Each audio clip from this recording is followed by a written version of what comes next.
Hello friends, आप सभी का मेरे चैनल भक्ति नॉलेज में फिर से स्वागत है। आज के वीडियो में हम बात करेंगे पाप मोचनी एकादशी के बारे में कि 2021 में पाप मोचनी एकादशी कब है, व्रत कब आरंभ होगा, कब समाप्त होगा, व्रत का पारण काल क्या रहने वाला है तथा हमें व्रत में क्या खाना है क्या नहीं खाना है, भगवान को भोग में क्या अर्पित करना है और व्रत की कथा और इसके साथ ही हमें व्रत में किन किन सावधानियों को बरतना है।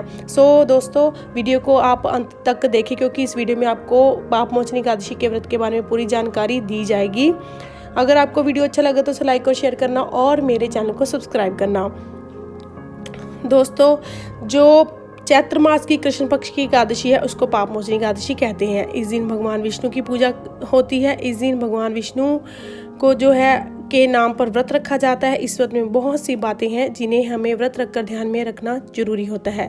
इस व्रत में आप भगवान विष्णु के चतुर्रूप की पूजा करनी चाहिए। यह व्रत निर्जला फलाहार भी किया जाता है।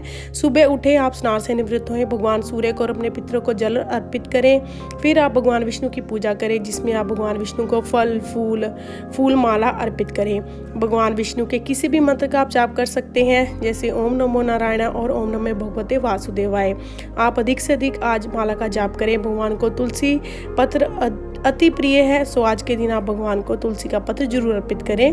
एकादशी और रविवार को तुलसी पत्र नहीं तोड़ना चाहिए, जरूरी है आप पहले ही जो तुलसी का पत्ता है उसे तोड़ के रखें या फिर जो पहले ही चढ़ाया हुआ पत्र आप दोबारा धोकर चढ़ा सकते हैं।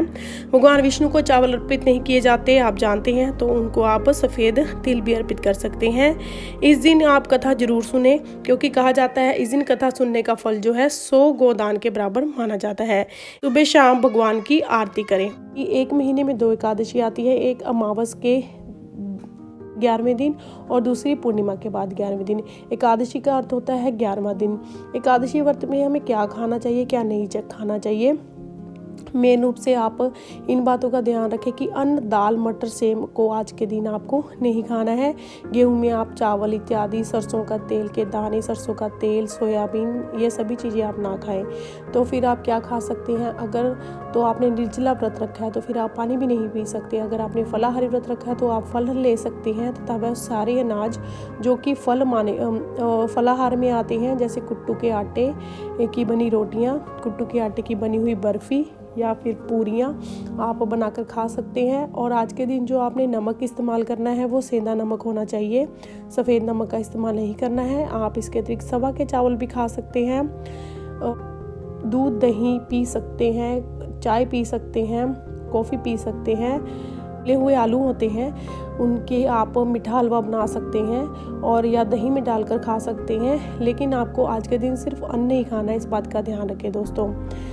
तो एकादशी के दिन आपको और किन बातों का ध्यान रखना है, इसमें आप व्रत अगर आपने रख लिया तो सिर्फ खाने की ओर ध्यान नहीं होना चाहिए क्योंकि यह व्रत श्री कृष्ण जी की भक्ति के लिए होता है, तो इसलिए उनका हमें स्मरण करना चाहिए, अधिक से अधिक माला का जाप करना चाहिए और उन श्री कृष्ण जी के किसी भी मंत्र का हमें जप करना चाहिए। भोग में हम भगवान को क्या अर्पित कर सकते हैं? हम सब जानते हैं कि तुलसी भगवान जी को बहुत प्रिय होती है, तो हम तुलसी का चरणामृत बनाकर भगवान को अर्पित कर सकते हैं। गंगा जल, फल, चंदन या फिर आपने जो भी स्वयं के लिए फलाहार भोग बनाया है वो भी आप भगवान को अर्पित करेंगे।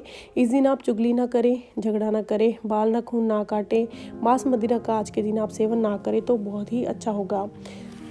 पाप मोचनी एकादशी आरंभ होगी 7 अप्रैल को सुबह 2:09 पर और ये समाप्त होगी 8 अप्रैल को सुबह 2:28 पर। इसका पारण काल रहेगा 1:39 से लेकर 4:10 तक।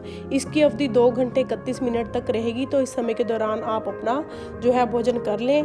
लेकिन पारण काल जब आपने पारण करना है तो उससे पहले आप एक बात ध्यान रखें कि द्वादशी की तिथि को आप गरीबों को अन्न दीजिए, ब्राह्मणों को भोजन करवाइए। अपनी यथाशक्ति के अनुसार यदि आप दान करते हैं तो उसका आपको बहुत ही पुण्य प्राप्त होता है दोस्तों। तो चलिए अब हम आगे कथा की बात करते हैं। प्राचीन समय में चित्ररथ नाम का एक रमणीक वन था। इस वन में देवराज इंद्र गंधर्व कन्याओं तथा देवताओं सहित स्वच्छंद विहार करते थे। मेधावी नामक ऋषि भी वहां पर तपस्या कर रहे थे। ऋषि शिव उपासक तथा अप्सराएं शिवद्रोही अनंग दासी अनुचरी थी। एक बार कामदेव तथा अप्सराएं शिवद्रोहिणी अनंग दासी अनुचरी थी।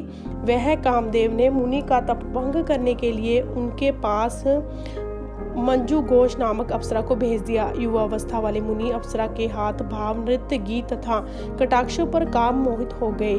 रति क्रीड़ा करते हुए 57 वर्ष व्यतीत हो गए। एक दिन मंजू घोषा ने देवलोक जाने की आज्ञा मांगी। आज्ञा मांगने पर मुनि के कानों पर चींटी सी दौड़ी।